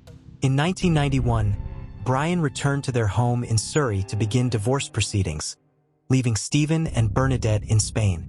Bernadette was determined to keep her bar open. However, despite her best efforts, by late 1992, unable to pay her rent, she had to temporarily close Molly Malone's. She and Stephen returned to London so that Bernadette could finalize her divorce and try to raise the funds to save the bar. Bernadette tried to raise money from her family members and friends, but none of them were in a position to help her. Somehow, though, by January of 1993, she had apparently managed to acquire what she needed to reopen the bar. That month, she called a friend back in Spain from a phone at the Horse and Groom Public House on Mitcham Lane in London. She asked the friend to go to her lawyer and tell him not to give up the lease on the bar because she was on her way back to town with the money needed to reopen it. This phone call would be the last known time anyone saw or heard from Bernadette. Her friend did as Bernadette asked and went to see the lawyer, who was pleased that he would not have to sell the lease on the bar. The bar remained closed, waiting for Bernadette's return for the rest of the winter. But when she failed to return to Ben Al-Medina, the lawyer did have to sell the lease. The new occupants of the building found all of Bernadette's belongings still packed up in the building's attic. Bernadette's family was not immediately concerned about her. They, like her husband, assumed she had returned to Spain alone to save the bar. They thought perhaps she wasn't in contact with them because her feelings were hurt when they couldn't help her with her financial problems. However, the unreturned phone calls eventually became concerning, and a visit to Spain revealed that Bernadette had never arrived back there. The family then began actively looking for Bernadette, making frequent trips to Spain to distribute flyers and look for witnesses. They started a word-of-mouth campaign trying to find information about Bernadette and the Irish communities in London and in Spain. They hired a lawyer to investigate the disappearance in 1996. When that investigation found nothing, the Salvation Army was asked to look for her. When that effort was unsuccessful, the UK Missing Persons Unit was asked for help. But again, they could not find Bernadette. It would later be discovered that the efforts had only searched for her using her given first name, Susan, and not her middle name, Bernadette, which was the name she actually went by. Bernadette's family spent the following decades traveling to Spain regularly and following up any lead they could find, but Bernadette remained missing. On his deathbed, Bernadette's brother Jim told his son, Leon Moore, how troubled he was by the fact that he was never able to find his sister. Before Jim died, Leon promised him that he would find Bernadette. Leon, along with Bernadette's sons and sister, has made great progress in his aunt's case. In 2020, leading up to what would be Bernadette's 77th birthday on June 20th, Leon was able to get Bernadette's story reported on in media outlets in the UK, Ireland, and Spain, renewing public interest in the case. The Surrey Constabulary opened a formal inquiry into Bernadette's disappearance with plans to try to coordinate with authorities in Ireland and Spain on the investigation. While Bernadette has been gone for 27 years, the passage of time has not diminished the pain her family feels or their hope to one day find out what became of her. She was a wonderful woman, my favorite aunt, a really great person, kind-hearted and strong-willed. That's why her disappearance is so out of character, Leon said of his aunt in 2020. It's very hard to not have closure or any information for so long about Bernadette's disappearance. It's heartbreaking. There are lots of gray areas in this. We just want answers. 25-year-old Lee Harvey worked as a bus driver, and his mom Maureen said all he wanted in life was to be a husband and a good father. His parents described him as cheeky and funny, always bringing so much good energy to everything. Lee had a young daughter, Danielle, whom he doted on, and Maureen said they were like two peas in a pod. He was separated from Danielle's mother, but the pair remained friendly and supportive of each other in raising their daughter together. 27-year-old Tracy Andrews had dreams of becoming a model and was working as a bartender when she met Lee in a club in 1994. Tracy also had a daughter 1 year apart in age from Lee's. She gave birth to her baby girl, Carla, when she was 21, but the relationship with her then partner was tumultuous. And less than a year later, the relationship ended. As soon as she and Lee met, the couple's connection was instant. They had a passionate and fast-moving relationship, and friends and family said they were inseparable from the get-go. It was said that Tracy was always incredibly possessive over her partners, and the relationships were always volatile. Lee was also a jealous person, and fights would often break out between the pair over the attention the other might get. Ex-partners said that Tracy had a vicious temper, often getting violent with them. Arguments between her and Lee would escalate and get out of control quickly, and violent outbursts would often ensue. Despite this, Lee moved into Tracy's flat after just 3 months, but he would often return to his parents' house as Tracy would frequently kick him out, throwing his belongings into bin bags.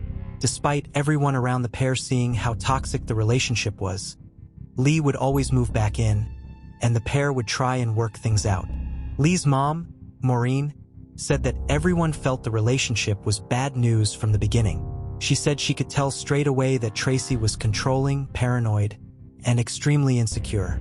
Tracy revealed to Maureen that she had had a difficult childhood and had never recovered from her dad walking out of the family home when she was 6 years old.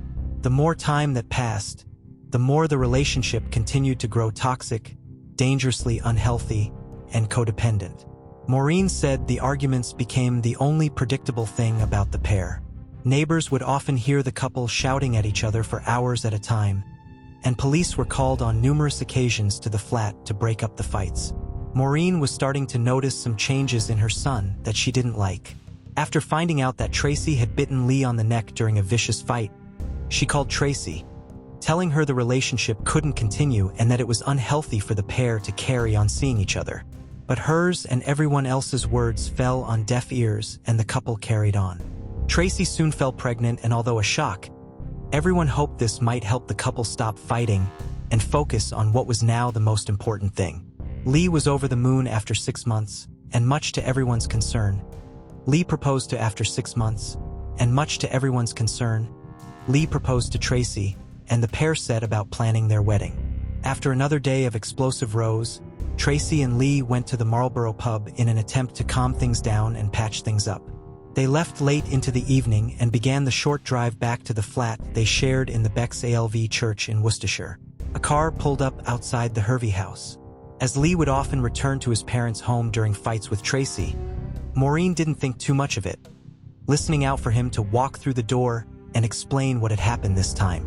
But Lee wasn't there, and his parents instead opened the curtains to see police officers walking up the driveway. The police explained that Lee and Tracy had been involved in a serious road rage attack as they were driving home from the pub, and tragically, Lee hadn't survived. He had been stabbed over 40 times, and a pathologist later described the attack as frenzied. Lee's fiancée, Tracy, had survived, and she was at the Royal Alexandra Hospital being treated for her injuries. A man staying in one of the cottages alongside the road the attack happened on had come out of the house that night and found Tracy standing by Lee's car, while Lee lay motionless in the road, covered in blood. The neighbors helped Tracy phone the police, and officers quickly arrived on scene. But by the time the police got there, Lee was already dead. Tracy told police that she and Lee had left the pub in Lee's car just before 10 p.m. Shortly into the journey, Lee overtook a dark-colored Ford Sierra. This had started what Tracy called a cat and mouse chase. The car began tailgating them, flashing the lights, and both cars began driving at high speeds down the narrow lane. Tracy said that she had shouted at Lee to slow down and ignore the car, but he didn't listen. The Ford Sierra eventually overtook them, and Lee got out before an altercation took place between the driver and Lee. The passenger in the other car also exited the vehicle, and a physical fight broke out. Lee and Tracy were both hit, and Tracy was knocked to the floor. When she got up, she realized Lee had been stabbed during the fight. The people in the other car fled the scene, and Tracy cradled Lee, with him dying in her arms. Lee's parents, Maureen and Ray, straight away had some questions. Why on earth would someone stab their son to death, believe his fiancée alive, seemingly unharmed, and now a key witness in the case? Why didn't she phone us? Ray asked. Maureen and Ray were distraught, but they needed Tracy to talk to them about what had happened that night. They both continuously tried and failed to get hold of Tracy after she was discharged from hospital. They finally got through to Tracy's stepfather, who said she hadn't rung them from the hospital as she'd forgotten their number, something that Ray and Maureen found impossible to believe given the amount of time she had called their home looking for Lee after a fight. Tracy's avoidance of Lee's family was concerning, and her story and reaction to the event after the fact was raising even more questions than answers. The strange and seemingly far-fetched reason behind her not talking to them after Lee was killed. She was still determined to believe in Tracy's story and support her. She said, "The police had told us she'd been attacked as well. So how could she have been involved? She might have been the last woman in the world I'd wanted Lee to end up with. But for all her faults, I was convinced she loved him." With uncertainty and doubt about what had happened that night and with rumors still swirling, on December 3rd, Tracy took part in a press appeal, and the police asked the public for something, anything that might help them catch the two men in question. As she held Maureen's hand, she recounted her version of events, giving descriptions of the men and talking about the same cat and mouse story that had led to the attack. Tracy then said that she urged the driver of the car to come forward, saying he was not in trouble and had done nothing wrong. The media had already been given one version of events by the police, but Tracy suddenly gave a totally different set of times. At this point, detectives stepped in to stop Tracy from talking, and the press conference was abruptly brought to an end. Tracy's appeal raised eyebrows with the media, and people wondered why she was not holding the driver responsible when the driver had, according to Tracy, been the one to initiate the fight. Police were shocked, as this was not anything they had agreed upon. They were definitely looking for the driver, as he was an accessory to murder, possibly even a co-conspirator in the case. As the room started to empty, chatter amongst the reporters began. Tracy's imitation of what she called the starry-eyed attacker was enough to convince many people that she was capable of that kind of rage and anger she described the attackers as having. One reporter in particular made a bold claim and outright said he believed they had all just in fact interviewed the real killer. Although it was a devastating thought, Lee's family were questioning Tracy even more. Her story just didn't make any sense, and more holes were starting to appear in it. Fortunately, the press conference did generate something for the police. 2 witnesses came forward and said they had seen Lee's white Ford Escort that night, and he was driving past them on a junction about to turn onto the lane he was killed on. But out of nowhere, Lee's car suddenly braked and stopped in the road. The witnesses said no other cars were following them, and there seemed to be no reason for the car braking. And with this, they carried on driving. A day after the press appeal, Tracy attempted suicide by taking an overdose of around 200 pills. She left notes saying she couldn't carry on without Lee. She was taken to hospital where her stomach was pumped, and she spent the following 2 days recovering. Maureen and Ray visited Tracy in hospital, and while they were there, Tracy grabbed Maureen's hand and said, "I'm sorry. I'm so sorry for what I've done." After this, she went quiet and turned her head away, and Maureen and Ray left. Ray said to his wife, "That's the closest thing we're going to get to a confession." Tracy's story just wasn't adding up, and the police could find no evidence that a road rage incident had taken place at all. Investigators had thoroughly checked over the road the car chase and the attack allegedly happened on. It was a narrow single country lane, and if 2 cars had been speeding and overtaking each other, there would likely be tire marks or something that pointed towards a high-speed chase. But the road and grass along the side were completely clear.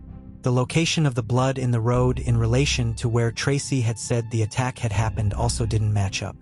And despite Tracy saying the attack had happened outside the vehicle, Lee's blood was found in the back seat of his car. No witnesses could attest to seeing the same dark car Tracy spoke about, and there was a substantial amount of time after Lee had been stabbed before Tracy raised the alarm. Nobody living near or driving along the road at the same time saw or heard anything apart from one person, a child living in one of the cottages near the lane. The 9-year-old said she had heard an argument that night but only remembered hearing 2 voices, not 4, and it sounded like the car was stationary and parked. Examination of Lee's body found almost 100 strands of Tracy's hair in his hand, which pathologists later determined had to have been taken from Tracy's head with considerable force, possibly during a physical fight. As well as wounds from a blade, some marks on Lee's body indicated that scissors may have been used. This pointed towards a Swiss Army knife being the murder weapon. Blood on her clothing showed a splash pattern rather than a transfer of blood from holding Lee as he lay dying, as Tracy had claimed. Testing was done on all of Tracy's clothing that she had been wearing that night, which confirmed there was a bloodstain on the inside of her boot. Forensic experts found the outline of the shape of a penknife imprinted on the inside of her boot.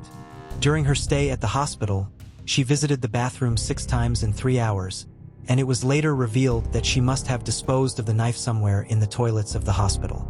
The same day Tracy was discharged following her overdose, police arrested her in connection with the murder of Lee, and on December 19th, she was formally charged.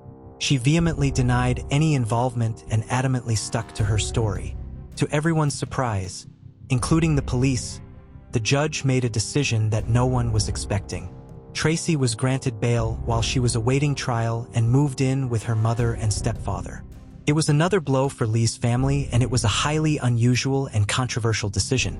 Bail on a murder charge is not granted unless the court is absolutely satisfied that there is no significant risk that the person would commit an offense that would likely cause physical or mental injury to another person.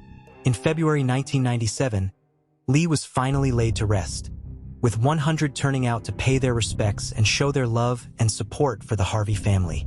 In July that year, 7 months after Lee's murder, Tracy's trial began at Birmingham Crown Court. While on the stand, Tracy's defense team asked her about her relationship with Lee, as well as her version of events. Tracy stuck to her story and maintained that although the couple fought a lot, she would never go as far as to kill him. She said they broke up all the time, but they truly loved each other and always came back together stronger than before. But a particular revelation Tracy used to highlight an example of this left Lee's family shocked. Tracy revealed that the miscarriage she had told everyone she'd had was actually an abortion that she had got after another fight with Lee.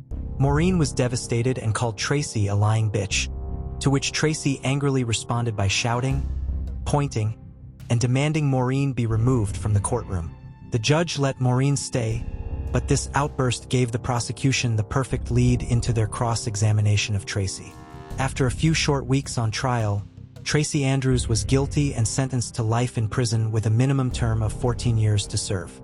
The judge said, "Only you know precisely what went on that night, but we have all seen the awful consequences." A year into her sentence, she filed an appeal claiming she was the victim of a miscarriage of justice because of damaging publicity surrounding her case. This appeal was denied. A year after this, in 1999, Tracy wrote a letter to her lawyer, finally admitting she did stab Lee to death, but maintained that it was self-defense. She said it happened in slow motion after a fight between the pair had escalated, and Lee pulled a knife on her. They struggled for a while and she said had lost control and stabbed him. She claimed she felt sick and ashamed and hated herself for doing that to Lee and his family. The self-defense claim was disputed by many, as most of the stab wounds were to Lee's back, and people suspected this came when he was trying to retreat and escape to his car to get away from the attack. A woman that Tracy had had a relationship with while in prison said that Tracy had attacked and strangled her for talking to an ex-girlfriend. She said she was opposed to Tracy ever being released and believed she would kill again if she was let out. Tracy Andrews served the recommended time of 14 years before being released from prison in 2011. She was ordered not to go within 25 miles of Lee's family. Tracy has since married, had reconstructive surgery to alter her appearance, and changed her name multiple times. For Lee's family and friends, the pain of knowing that Tracy is out of prison weighs heavily on them. Maureen wrote a book about the case and hers and her family's experiences. She said whenever she looks over old newspaper articles or letters from the case, it feels as if she is looking at someone else's family. Lee Harvey was charming and funny, honest and caring, and his parents often expect him to come walking through the door to see them.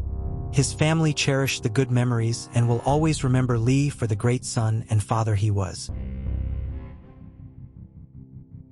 Angie Dodge was born on December 21, 1977, in Washington State. She was the youngest of her parents' 4 children, and their only daughter. She loved Christmas because it was just a few days after her birthday, and every year, both the holiday and her birthday would be celebrated with a large family party. The family moved to San Diego before finally settling in Idaho Falls, Idaho. Angie had a love for the outdoors, and going camping with her family was one of her favorite things to do. Angie excelled academically and was a tutor in math and English while she was a student at Idaho Falls High School. She graduated from the school in 1995 and briefly attended Idaho State University. While Angie was very close with her family, like many young adults, she struggled with balancing her love for them with her growing need for independence. In May of 1996, the 18-year-old decided to move out of her family home after a disagreement over her breaking a house rule. Angie worked at a local beauty supply store, and her income allowed her to rent an apartment on the 2nd floor of a converted house in the 400 block of I Street in Idaho Falls. At 9:15 p.m. on June 12, 1996, 3 weeks after she moved out, Angie came back home to see her mother, Carol. They sat on the couch and talked about how excited Angie was about being on her own, but also how difficult it was to be growing up. Angie rested her head on her mother's shoulder, and Carol told her that she would always be her baby. Angie left around 10:20. Carol watched her leave, and as Angie drove away, she and Carol blew kisses to each other and mouthed, "I love you." This would be the last time Carol saw her daughter. The following morning, June 13th, Angie failed to show up to work, which was highly unusual. Her co-workers were worried about her, and one of them went to her apartment to check on her. They arrived just after 11 a.m. and entered Angie's apartment through its unlocked front door. They found Angie's body on the floor of her bedroom. She had been stabbed multiple times, and her throat had been slashed, and semen and foreign hairs were found on her body. DNA testing showed that they came from the same individual. While the DNA evidence could be used to prove a suspect's involvement in the crime, the Idaho Falls police first needed a suspect to compare it to, and for several months, they could not identify a promising one. Then, in January of 1997, an acquaintance of Angie's named Brian Hobbs was charged with raping a woman at knife point in Nevada. Because of his connection to Angie and the details of this crime, police in Idaho Falls began looking at Brian Hobbs as a potential suspect while he was still in custody in Nevada. As part of their investigation, they began questioning numerous friends and associates of Dobbs in Idaho. One of these individuals was a man named Christopher Tapp. Chris Tapp was 20 years old and a high school dropout. When he came in to speak to police and provide a DNA sample, he denied having any knowledge of the crime or playing any part in it. However, after being polygraphed 7 times and interrogated 9 times for a total of 28 hours over the course of 23 days, Christopher confessed to being involved in Angie's murder. He was charged in the case in February of 1997. Despite his confession, Christopher Tapp pled not guilty to Angie's rape and murder, and his trial began on May 2, 1998. His DNA did not match that found at the crime scene, and no physical evidence tied him to the crime. A witness, Destiny Osborne, testified at the trial that she had heard Tapp and Brian Hobbs discussing Angie's murder at a party several days after it occurred, while she was high on methamphetamine. The prosecution's main evidence against Tapp was his confession. On May 28, 1998, after 13 hours of deliberation, the jury found Christopher Tapp guilty of first-degree murder and rape.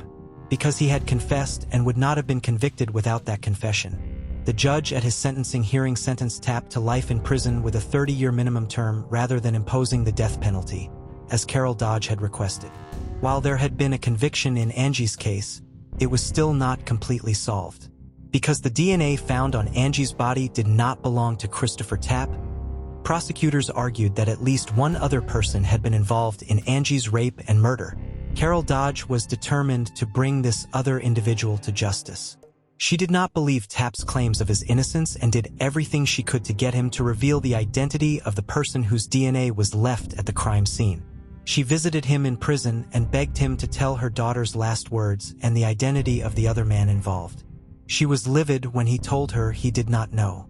Carol spent years focused on the task of getting justice for her daughter, reviewing documents, questioning Angie's neighbors, and investigating every detail of the case on her own. However, the specifics of that mission did eventually change slightly many years after Christopher Tapp's conviction. While she had originally been confident in Tapp's guilt on the crime, she changed her mind after finally gaining access to the recordings of his interviews and polygraphs. Tapp had originally vehemently denied knowing anything about the crime. He would eventually provide police with 6 different stories about what happened to Angie based on information they provided him. He did not understand that the police could lie to him, so when they told him they had absolute proof that Brian Hobbs was involved, which they did not, Tapp told them that Hobbs had confessed to him and asked him to be his alibi. After a series of immunity agreements began coming into play, under which Tapp would only have to plead guilty to aiding and abetting an aggravated battery, police got him to say that he had been at Andrew's apartment and witnessed the crime. Police ran into a problem, however, when the results from the DNA tests on Tapp and Hobbs came in. Neither man was a match to the DNA at the crime scene. They then suggested to Tapp that another one of his friends, Jeremy Sargis, had been involved in the crime. Tapp now said that he had witnessed Sargis and Hobbs commit the rape and murder. When Sargis' DNA was tested, it was also not a match to the crime scene DNA, and police were able to confirm his alibi for the night of Angie's murder. They then voided Tapp's immunity agreements. In Tapp's final story, the one presented at trial, he said he held Angie down by the Hobbs and another man he could not identify beyond the first name of Mike were the other participants. Hobbs was never charged in the case. The tapes of the interrogation show Tapp being intimidated and fed information, but it was really the tapes of the polygraph examinations that made Carol understand why Tapp would make a false confession. A polygraph expert would later say that the test was used as a psychological rubber hose against Tapp. Michael Heavey, a retired Superior Court judge from Washington State, who would eventually work on Tapp's case through the group Judges for Justice, argues that the detectives involved broke the rules that surround the administration of polygraph examinations, likely because they did not believe anyone would ever watch the tapes of the exams, as polygraph results are not admissible in court.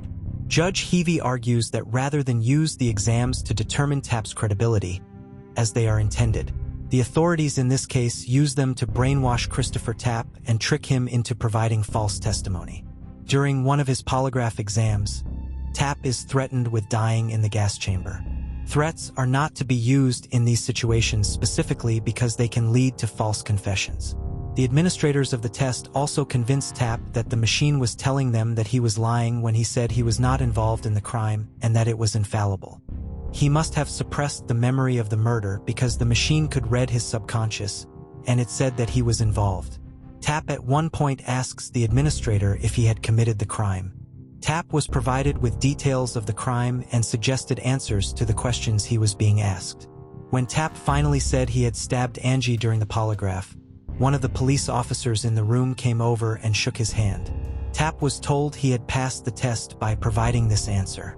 But the report from this polygraph shows that he was actually being deceptive when he said he had stabbed Angie. Carol Dodge was convinced of Tapp's innocence and believed that the just thing to do would be release him from prison. The woman who had previously asked for Tapp to receive the death penalty now became one of his biggest advocates. She contacted Stephen Dreisen, a professor at Northwestern University's Pritzker School of Law and a leading expert in false confessions, asking for his help in Tapp's case. He was familiar with the case because he had been talking to Tapp's legal team for over a year, and he agreed to work on it pro bono after speaking with Carol. His 2014 report found that Tapp's confession had been coerced and was the product of deceit and pressure from the authorities, who had then provided Tapp with enough details about the crime and the crime scene to make the confession seem credible. Tapp's case received the attention of and help from several organizations over the years. In addition to Judges for Justice, the Idaho Innocence Project took on the case in 2007, and the Innocence Project of New York also did work on the case. This help was invaluable, because Tapp's legal battle to prove his innocence and overturn his conviction had not been going well. Following his 2001 appeal, the Idaho Court of Appeals had ruled that Tapp's Miranda rights had been violated during many of his interviews with police, but that these violations were harmless. His appeals and petitions for post-conviction relief, which his mother, Vera, had mortgaged her home and spent years working 2 jobs to pay the legal fees for, all failed. The videos of the interrogations and polygraphs, as well as new DNA evidence, gave Tapp new hope. In his final story to police, Tapp had said that he had held Angie down by the wrists during her attack.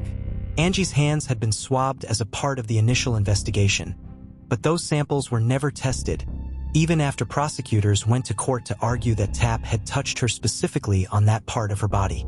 They were finally tested in 2016 and only found Angie's DNA and that of the person whose semen had been found on her, such as Angie's blanket and a blood-stained teddy bear. Also failed to find Tapp's DNA. Destiny Osborne, who had testified against Tapp at his trial, also recanted her testimony in 2017. She claimed that, like Tapp's confession, her testimony had been coerced by police who threatened her with drug charges after her release from the Behavioral Health Center, where she had been held on an unrelated offense. I was manipulated and coerced and fed a huge story and threatened 23 years ago by the many members of the Idaho Falls Police Department to falsely testify against Chris Tapp, Osborne told the Idaho Falls Post-Register in 2019. In the fall of 2016, Christopher Tapp's lawyers met with Bonneville County Prosecuting Attorney Daniel Clark. Rather than pursue Tapp's 2 pending appeals, Clark agreed to drop Tapp's brief conviction. The murder conviction would still stand, but Tapp would be allowed to leave prison, having served 20 years. Christopher Tapp was not quick to agree to these terms. He still maintained his innocence and did not want the murder conviction to stay on his record. However, in March of 2017, he agreed to the terms. "I took the lesser of two evils," he later told the Idaho Statesman. "I've been fighting this for 20 years. When you lose so many hearings and lose so many battles, you continue to lose faith in the justice system." Carol Dodge and her son Brent Dodge were present at and spoke during Tapp's release hearing. "Chris, the day we were here and chose your jury, the jury that convicted you, little did we know what we know now," Carol said. "For 13 years, I was really angry at you. And of course, you were angry at me. I had a hardened heart because for 13 years, they programmed my mind to believe you were part of my daughter's killing." While Brent and Carol did not believe Tapp was involved in Angie's murder, they were glad that a way to have him released had been found, even if he had not been fully exonerated. Although the agreement is not perfect, it does provide the catalyst by which healing can take place, Brent said to the court. "So, Your Honor, on behalf of our family and Angie, we absolutely recommend Chris be set free." "Absolutely." On March 22, 2017, Christopher Tapp left the Bonneville County Courthouse after the release hearing as a free man. That same day, he visited the grave of his father, who passed away while Chris was incarcerated for the first time. While prosecutor Daniel Clark accepted the deal that set Chris Tapp free, he did not necessarily accept the notion that Chris Tapp was innocent. In July of 2015, facing pressure from the various advocacy groups working on Tapp's case, he commissioned an independent investigation into it. The investigation came to an end in the fall of 2016, and Clark maintains that it did not uncover any new, credible, and material evidence that Tapp is innocent. In a formal statement released the same day Tapp was released from custody, Clark said, "To be clear, there is not sufficient evidence to prove Tapp is innocent, which is the proper legal question at this time." He would later describe the deal to the Idaho Statesman as a means to an end. While Carol Dodger's advocacy had helped secure Chris Tapp's freedom, her work was not yet finished. He had not yet been exonerated, and Angie's real killer had not been brought to justice. Carol focused on the main piece of evidence in the case, the DNA, believing it would be what would finally identify the man who had killed her daughter. Even before Chris Tapp was released from prison, the Idaho Falls Police had been looking into using new DNA techniques to identify the man whose semen and hair had been left on Angie's body. In 2014, they used a public genealogy database to attempt to identify the killer. They looked at a public genealogy database that had originally been developed by the Sorensen Molecular Genealogy Foundation but had since been acquired by Ancestry.com. After they were compelled to provide information to the police by a warrant, Ancestry.com implemented protections to ensure that they would not have to do so in the future. Authorities used Y chromosome analysis to search the database and look for a match to the DNA from the crime scene. They found a man in the database who was a close but not identical match to the DNA at the crime scene. That man was Michael Usry Sr., who had submitted his DNA to the database as part of a genealogy project at his local church. Since he was not a perfect match, authorities began looking at his male relatives. Usry had a son, Michael Jr., who was a filmmaker living in Louisiana. He had been 17 at the time of Angie's murder and had briefly visited Idaho in 1996. Police in Idaho Falls obtained a search warrant, compelling him to provide a DNA sample. Michael was also interviewed about the case and denied any involvement in it. His DNA was not a match to the DNA from the crime scene, and he was cleared. The effort had not solved the case. Carol Dodge, however, was not ready to give up on the idea of using DNA or genealogy databases to identify Angie's killer. In November of 2018, the crime scene DNA was sent to Parabon Nanolabs. Genetic genealogist C.C. Moore originally did not believe that she and her team could be of service in the case. The DNA had degraded over the years and was just barely within the range of what Moore was willing to work with. However, Carol Dodge then called her and convinced her to take on Angie's case. Moore submitted the DNA profile to GeneMatch, which allowed her to compare its autosomal DNA to the samples in the database. The 2014 effort had only examined and compared DNA on the Y chromosome. When the team from Parabont submitted their findings to the Idaho Falls Police Department in early 2019, they had identified 6 potential suspects, who were distantly related to the Usry family police had looked at in 2014. DNA samples were surreptitiously collected from these men, and they were eliminated. Furthermore, analysis of their DNA found that they were not closely related to Angie's killer. CeCe Moore realized that there must be an unidentified member of the family tree she was missing. She eventually turned her attention to a young woman who had married into the family at a young age. That marriage ended in divorce, and the woman later remarried.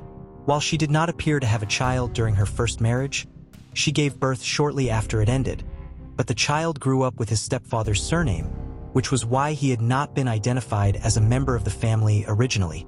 Moore and her team were able to locate the woman's mother's obituary with the help of a small local library, and it listed her daughter with her new last name and the names of her children.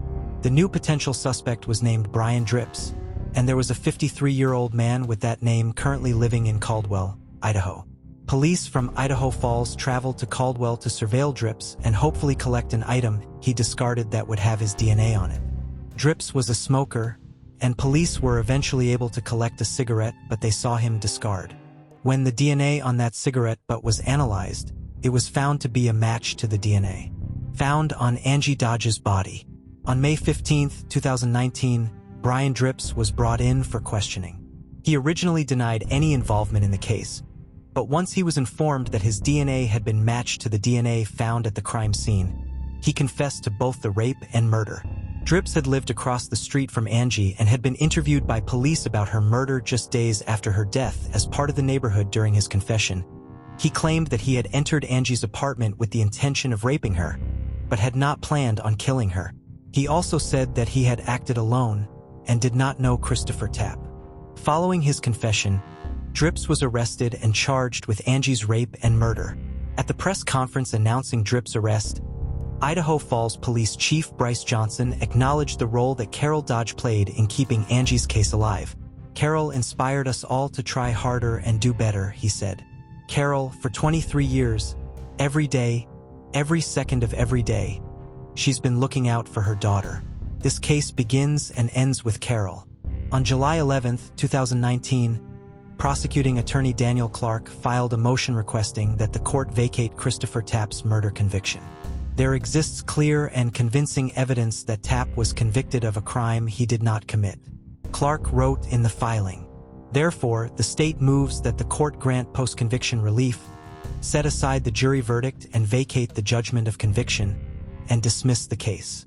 On July 17th, Chris Tapp was in court for a hearing in the matter. Judge Alan Stevens approved the motion and told Tapp, "As far as the court is concerned, you are cleared of the charges you have been living under for the past 20-plus years." With the use of genetic genealogy, Carol Dodge was in court to see his name finally be cleared. Chris was able to find work after his release from prison and was working at a plastic bag factory at the time of his exoneration.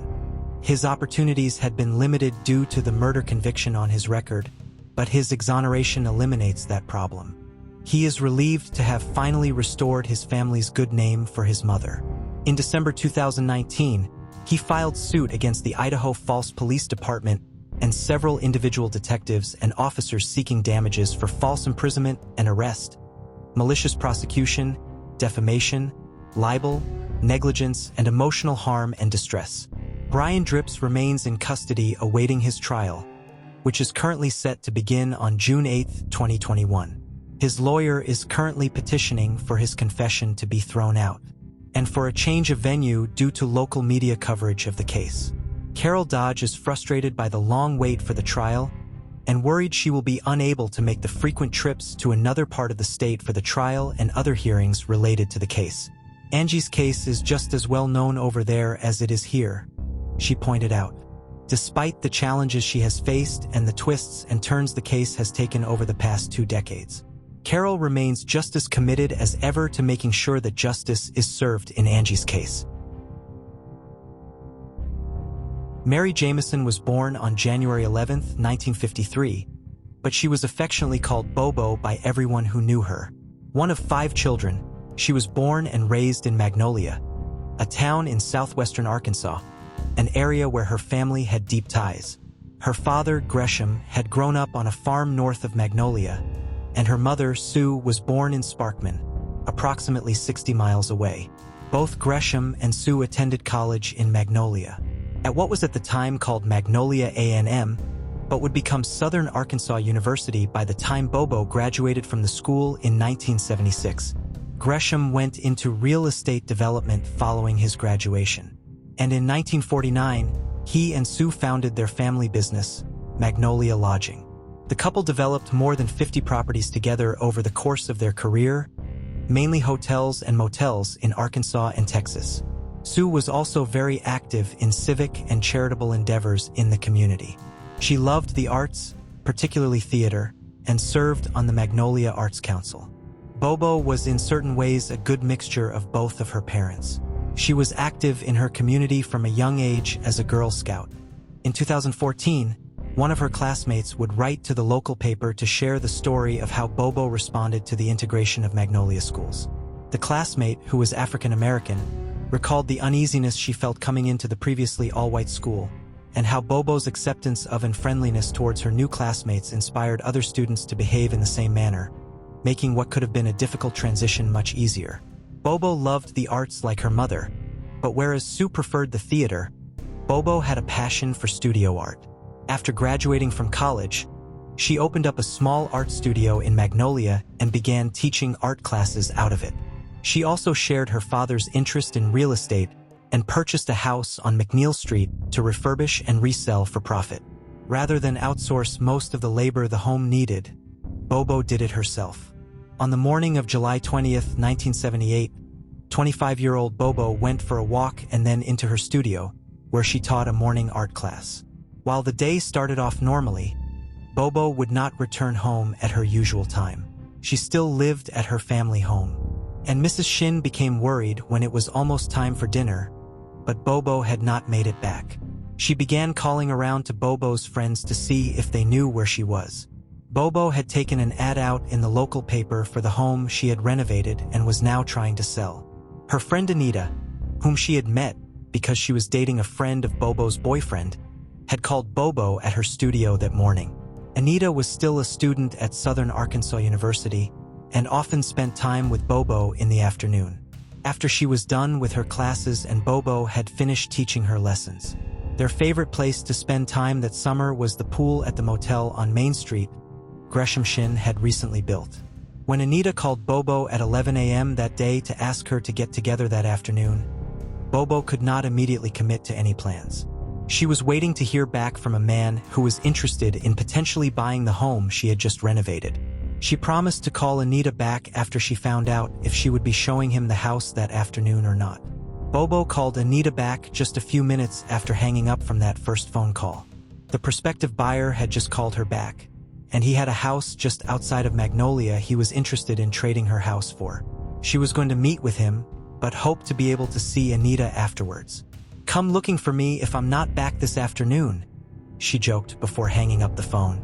Mrs. Shin was also able to learn that the man her daughter was meeting was having his car serviced at the Pontiac dealership in town and had arranged for Bobo to pick him up at the Easy Mart across the street from it. No one seemed to know his name, however. Mrs. Shin decided to drive over to the dealership to see if they could provide her with any information about the man. She arrived at the dealership just as the employees were closing up for the day. They did not have any cars in for service that could have belonged to the still unidentified potential homebuyer. One of the dealership employees was able to tell Mrs. Shin that he had seen a car that looked like Bobo's blue 1976 Buick pick up a man in the Easy Mart parking lot around noon that day. After sharing that information with Bobo's mother, the dealership employee then left to go home. His involvement in the search for Bobo was not over yet, however.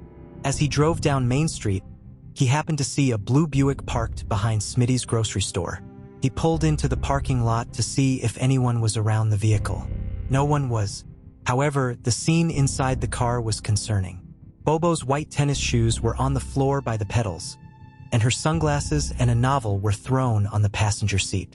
Her purse, wallet, and the keys to the car were still inside of it. The only thing that will be found to be missing was Bobo's address book, which authorities would later speculate had been taken to prevent them from gathering any information about the man Bobo had her meeting with that day. The dealership employee immediately drove back to work to tell Mrs. Shin about what he had found, and she in turn notified the police. A massive search for Bobo was carried out, and her family quickly offered a reward in the case. Originally, it was $10,000, but eventually it grew to $25,000. Witnesses were able to help the police put together a timeline. Employees at Smitty's had noticed Bobo's car in the parking lot at 1:30 that afternoon. A witness at the Easy Mart had seen a dark-haired man come into the store to get change for the payphone around 11 a.m., just before Bobo received the call from the man who was interested in her investment property. After the story of Bobo's disappearance and photographs of her car appeared in the local paper, the county tax assessor, Henry Irwin, came forward with a potential sighting of the vehicle. Mr. Irwin had been mailing hay on his property on July 20th. Around noon, he saw a blue Buick traveling down the highway, weaving back and forth. It appeared to him that the man and woman inside the car were struggling as they drove. A carpenter had been working across the street from the house Bobo had been trying to sell. He came forward with a sighting of her on the day she disappeared, but this account has since been called into question. The carpenter said that he saw a woman he believed to be Bobo around 11:30 a.m. on the day Bobo went missing. Shortly after she arrived at the home, a man with brown hair and a mustache drove up in a dark green Pontiac. He and Bobo went inside the home and came back out after approximately 10 minutes. They then each got into their own cars and drove off in the same direction, with the man following Bobo. The problem with the sighting is that it does not line up with where Bobo was planning to meet the man who was interested in trading houses with her. It is possible that she ended up meeting with two men that day. The man the carpenter saw and the man seen getting changed for the payphone, who may or may not have been the man who spoke to Bobo on the phone in between her calls to Anita, were similar in appearance, but appeared to be two different individuals. The man the carpenter saw had facial hair, whereas the one seen at the Easy Mart did not. It is possible that Bobo received another phone call from a second man interested in her property after she hung up from her second phone call with Anita. However, the timeline would be very tight, especially given the fact that some reports say that Bobo went home to change clothes before going to meet with anyone about the property. It would only have taken about 5 minutes for her to drive from the Shin family home to the house on McNeil Street, but since she couldn't have left her studio before 11:15, it would have been difficult for her to meet someone at the investment property by 11:30. It is not impossible, however, and even with this potential second meeting, she would have had enough time to get to the Easy Mart to pick up the man as the dealership employee had witnessed. If Henry Irwin's timing is correct, and it was Bobo's car he saw swerving down the highway, then it appears this man attacked Bobo straight away, never going to the home on McNeil Street with her. Seeds and grasses had been found all along the bottom of Bobo's car, as though it had been driven through a field. Given the fact that Bobo's car had been seen driving at noon and was abandoned at the grocery store by 1:30, the car could not have been driven very far away in that limited amount of time, which in theory narrowed down the search area. Even if the car Henry Irwin had witnessed at noon was not actually Bobo's, the time frame is still not widened by very much, as Bobo was still at her art studio until after 11 that morning. Despite the extensive searches and manpower dedicated to the investigation, Bobo has never been found. The investigator most closely tied to the case is Mike Lowe. Lowe had been with the Arkansas State Police for just 10 months when Bobo went missing. While he was not immediately assigned to the case, he was immediately connected to it. His hometown was not far from Magnolia, and he was a graduate of Southern Arkansas University. While he was a student there, Bobo Shin had sat in front of him in one of his history classes. While he and Bobo were no more than casual acquaintances, he was still shocked to see her familiar face in the newspaper, alongside an article about her disappearance. The following May, Lowe was sent to Magnolia to serve as the lead investigator for the state police there, allowing him to work on his former classmate's case, which the other investigators in town were still working as thoroughly as they were when Bobo first went missing. The carpenter who had been working across McNeil Street from the home Bobo was trying to sell or trade had helped develop a composite sketch of the man he said he saw with Bobo the day she disappeared. A considerable amount of time and resources had been put into distributing the sketch and interviewing men who resembled it during the first several months of the investigation. However, by the time Mike Lowe joined the investigation, the investigators who had been working on it since July were beginning to believe that the composite sketch was actually of a man who lived several houses down from the home Bobo owned and was unrelated to the case. Mike Lowe shared their concerns. While law enforcement's desire to close the case never waned, they eventually began running out of new avenues of investigation. While the Shin family appreciated all of their work, eventually presenting Mike Lowe with a piece of Bobo's artwork in appreciation for all of his efforts. They were desperate to have all possible resources focused on finding Bobo, and so they also hired private investigators to work on the case as well. While authorities believed that it was most likely that Bobo had been killed by the man who called her about her investment property on the day she went missing. In October of 1979, her family was still hopeful that she was somehow still alive.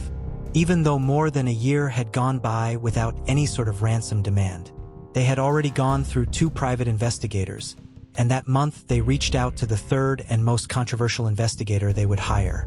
William Deere was a Texas-based private investigator who had recently garnered national attention for finding James Dallas Egbert III and returning him to his family. Gresham Shin hoped that Deere could likewise help reunite his family with Bobo. While Deere did not believe that Bobo was still alive, he nevertheless took on the case. After arriving in Magnolia, Deere performed his own interviews and carried out his own searches. In part due to the composite sketch based on the carpenter's account, Deere eventually focused his investigation on a man from the next county over, Michael Morse. Morse had taken his own life several months after Bobo went missing. He resembled the sketch, and the carpenter claimed, based on a photo, that he was the man he had seen. Because of his resemblance to the sketch, Morse had been interviewed by the authorities within a week of Bobo going missing. When Deere interviewed Morse's boss, he said that he had taken July 20th, 1978 off to go meet with someone about real estate. Deere claimed that a psychic called him on the phone and told him that Morse had buried Bobo's body on top of his own father's coffin. On November 20th, 1979, Dewey Morse's grave in the Western Cemetery next to Missionary Baptist Church was exhumed, but no extra body was found in the grave. Despite this setback, Deere publicly announced that he would solve the case within the next 2 weeks. This, of course, did not go over well with the authorities who had been working on the case for over a year, who did not appreciate his arrogance.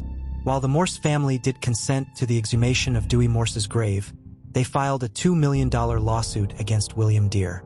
Less than a month after it occurred, Sam Tatum, who had been the head of the State Crime Commission at the time, was also initially named in the lawsuit, but was later dropped from it. Michael Morse's widow, Norma, and his mother, Corinne, sued for emotional distress and invasion of privacy. They claimed that Deere had engaged in extreme and outrageous conduct in publicly accusing Michael Morse of abducting and killing Bobo, using information received from a so-called psychic, and through other similarly bizarre sources. Deere would later say that the tip that led to him exhuming the grave had not actually come from a psychic. He had made up the story about a psychic calling him with the information in order to protect an informant. In June of 1981, a civil jury ruled in Deere's favor in the lawsuit. While Deere has long since been off of Bobo's case officially, when reporter Paul McDonald interviewed him in 2016, he said he was still investigating it on his own. He claimed that he had recently heard from a new informant who had passed a polygraph. He could not name the informant out of concerns for his safety because he was implicating someone who was still alive. The informant believed that Bobo was buried on a specific piece of property just outside of Magnolia. Deere says he emailed Mike Lowe with this information but was asked to relay it to the county prosecutor. Not trusting the prosecutor to follow up on the information, Deere decided to finance a search of the property himself. As of the publication of McDonald's article on Bobo's case in March of 2016, he was still working to secure the necessary permissions to do so, and it does not appear as though the search has since been carried out. In the decades following Bobo's disappearance, Mike Lowe has performed more searches and followed up on leads all over the state of Arkansas and the southern United States. The intensity of his focus on the case has not diminished despite the passage of time. He retired from the Arkansas State Police. He then ran for and was elected sheriff of Columbia County and continued his investigation into Bobo's disappearance in his new role.